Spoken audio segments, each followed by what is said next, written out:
Tapi yang menjadi saya tambah alim itu gara-gara gejolokan bapak begini.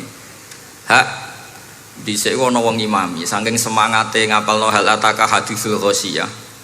Jumat-Jumat itu. Karena dia ingin keren ya pakai surat panjang gitu. Terus dia datang ketika takbir langsung baca Bismillahirrahmanirrahim hal ataka hadisul ghasyiyah. Makmumnya bilang subhanallah. Karena dia agak pede dengan surat yang panjang diganti qul ya ayyuhal kafirun. Makmumnya masih bilang subhanallah. Sampai berkali-kali diganti surat kulhu, ya makmumnya tetap bilang subhanallah. Karena nggak tahu caranya mengingatkan kalau imam itu tidak baca Fatihah. Karena ada satu cara yaitu kon ngelingno ngangge napa? Subhanallah. Akhirnya wonten makmum sing nekat ora maca Fatihah. Nah, pertanyaan bapak saya, kamu harus berani istihad merubah hanya satu pakem mengingatkan imam itu pakai subhanallah. Karena kalau kasus seperti ini nggak cukup diingatkan subhanallah. Niki adik-adik kira-kira batal mboten ngelingno imam muni ora maca Fatihah.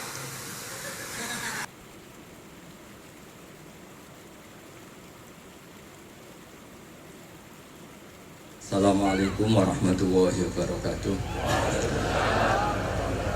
Bismillahirrahmanirrahim. Tabarakalladzi nazzalal furqana ala 'abdihi liyakuna lil 'alamin nadhira. Allahumma shalli wa sallim ala sayyidina Maulana Muhammad wa alihi wa sallim asma'in amma ba'du. Al-Mukarram kang kita hormati, Bapak kita semua, orang kita semua, Kiai Haji Agus Ali Masyuri, sedanten para habaib, para ulama, para kiai, wabil khusus Dr. Yusri, matta'akumullah wa ta'ala baqa'akum lil muslimin. Tamu-tamu undangan yang kami hormati, di sini ada Bapak Muhaimin Iskandar, semua adik-adik santri yang saya cintai, yang saya hormati. Ini pertama kali saya pakai serban. Insya Allah tidak sampai 1 menit nanti saya copot. Karena untuk gus-gus muda itu ada kaedahnya. Katanya dulu pakai serban setelah bisa baca Wahab. Kalau sekarang enggak, kalau sudah kaji dipanggil abah ya pakai serban. Saya ini santri sarang mulai kecil. Dulu pakai fikih, model usul fikih. Jadi kalau keyakinan Mbah Maimun itu kalau ada santri pakai peci putih itu dimarahin. Katanya beliau, wong desa itu kaji adol Tegal, adol sawah, mbok saingi ketul 5.000. Jadi ngelarani kiai itu, ngelarani wong desa itu dosa katanya. Tapi beberapa kiai pakai peci putih karena sunat. Akhirnya saya sudah haji tapi keterusan pakai peci hitam karena mulai kecil diharamkan terus keterusan itu. Pakai serban juga gitu, dulu ada kaedahnya katanya boleh pakai ini harus setelah ini terus keterusan nggak pakai.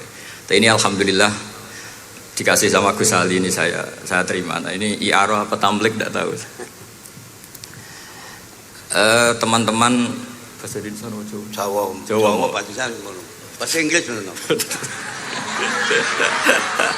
Jadi bahasa Inggris favorit, understand juga. Jawa mau dia santai-santai mau dia. Nah, ini saya tidak tahu, saya harus istighfar atau harus syukur. Karena kenapa saya berpikir ini kalau butuh istighfar nopo syukur, mergi termasuk yang paling saya hindari itu acara seperti ini. Cuma ada 2% pengecualian, yaitu guru, keluarga, temannya bapak. Ini Gus Ali termasuk masuk kategori temannya bapak. Saya itu berkali-kali diundang acara publik itu tidak pernah mau. Satu, mungkin nggak bakat ya, nggak bakat juga nggak ingin. 2, saya tidak cukup punya kemampuan untuk menjelaskan konstruksi Islam yang utuh hanya dalam waktu 1 jam. Karena keyakinan saya ngaji itu harus khatam, karena saya ini trauma. Kalau ngaji di depan Musannaf bilang kama sayati, sebagaimana yang akan datang. Setelah belajar di belakang kama sabako, seperti yang sudah kelewat. Sehingga gara-gara itu saya kalau sinau itu khatam dari min awali hatta akhiri, karena yang satu di depan kama sayati, setelah di belakang kama sabaqa apa kama taqaddam. Yang jelas ilmu yang saya tekuni memang ilmu tafsir. Gus Ali tahu betul tentang bapak saya karena mulai kecil saya ini menangi beliau belum tenar-tenar amat sampai sangat tenar, mungkin sampai langit kayak khawatir. Begini, dulu saya di Sarang itu pernah rois takrib, rois Fathul Mu'in. Tapi yang menjadi saya tambah alim itu gara-gara gejolokan bapak begini. Hak dhisik ana wong imami saking semangate ngapalno hal ataka haditsul ghasyiyah Jumat-Jumat itu. Karena dia ingin keren ya pakai surat panjang gitu. Terus dia datang ketika takbir langsung baca Bismillahirrahmanirrahim hal ataka haditsul ghasyiyah. Makmumnya bilang subhanallah. Karena dia agak pede dengan surat yang panjang diganti qul ya ayyuhal kafirun. Makmumnya masih bilang subhanallah. Sampai berkali-kali diganti surat kulhu, ya makmumnya tetap bilang subhanallah. Karena nggak tahu caranya mengingatkan kalau imam itu tidak baca Fatihah. Karena ada satu cara yaitu kon ngelingno ngangge napa? Subhanallah. Akhirnya wonten makmum sing nekat ora maca Fatihah. Nah, pertanyaan bapak saya, kamu harus berani istihad merubah hanya satu pakem mengingatkan imam itu pakai subhanallah. Karena kalau kasus seperti ini nggak cukup diingatkan subhanallah. Niki adik-adik kira-kira batal mboten ngelingno imam muni ora maca Fatihah. Kalau sampean bilang batal berarti nggak ada solusinya. Kalau bilang sah itu beberapa kalimat yang dalam pakem sholat itu napa? Membatalkan. Sampean milih batal apa enggak? Enggak polling saja kayak pemilu. Sampai saya tuh cari-cari, akhirnya ketemu juga di kitab Mizan Kubro diterangkan oleh Imam Malik bahwa kalamul musolli, musolli itu ngomong, kalau itu manfaat, tapi jangan ditiru loh ya, dan darurat, ya, dan darurat, maka itu boleh dan tidak membatalkan sholat. Misalnya imam sholat kemudian di bawahnya ada bom atau ada ular kobra, kalau nggak ada cara ya mau tidak mau harus diingatkan pakai kalimat. Karena kalau subhanallah tok nanti gonta-ganti surat saja. Tahu-tahu mati dipatok ular apa? Kobra. Sehingga dari gejolokan-gejolokan seperti itu akhirnya saya berpikir, sampai saya nyari kitab-kitab Al-Madzhabul Arba'ah, karena memang nggak cukup. Terus pertanyaan kedua kata bapak saya tentang tradisi, misalnya orang-orang kampung kalau bikin batu bata itu dari tanah, kemudian kadang makjunun bisirjin, kadang dicampur dengan apa? Sirjin. Nggak usah diterjemah, ini sambil latihan bahasa Arab katanya. Masa pondok internasional nggak bisa bahasa Inggris sama bahasa Arab? Makjun ya. Ternyata mazhab Syafi'iyahnya membolehkan atau nganggap alat tohara itu dua, al-ma' wa turab. Tapi ternyata dalam mazhab Hanafi termasuk alatut tadhir atau alatut tohara itu an-nar, yaitu api. Alasan Abu Hanifah, orang mukmin yang banyak dosanya itu untuk masuk surga itu disucikan dulu di neraka. Artinya an-nar itu al-mutahhirah. Nar itu gunanya mensucikan. Sehingga batu bata karena sudah mengalami proses dibakar, maka berarti suci meskipun makjunun bisirjin. Ya tapi jangan pakai tayamum, pakai apa?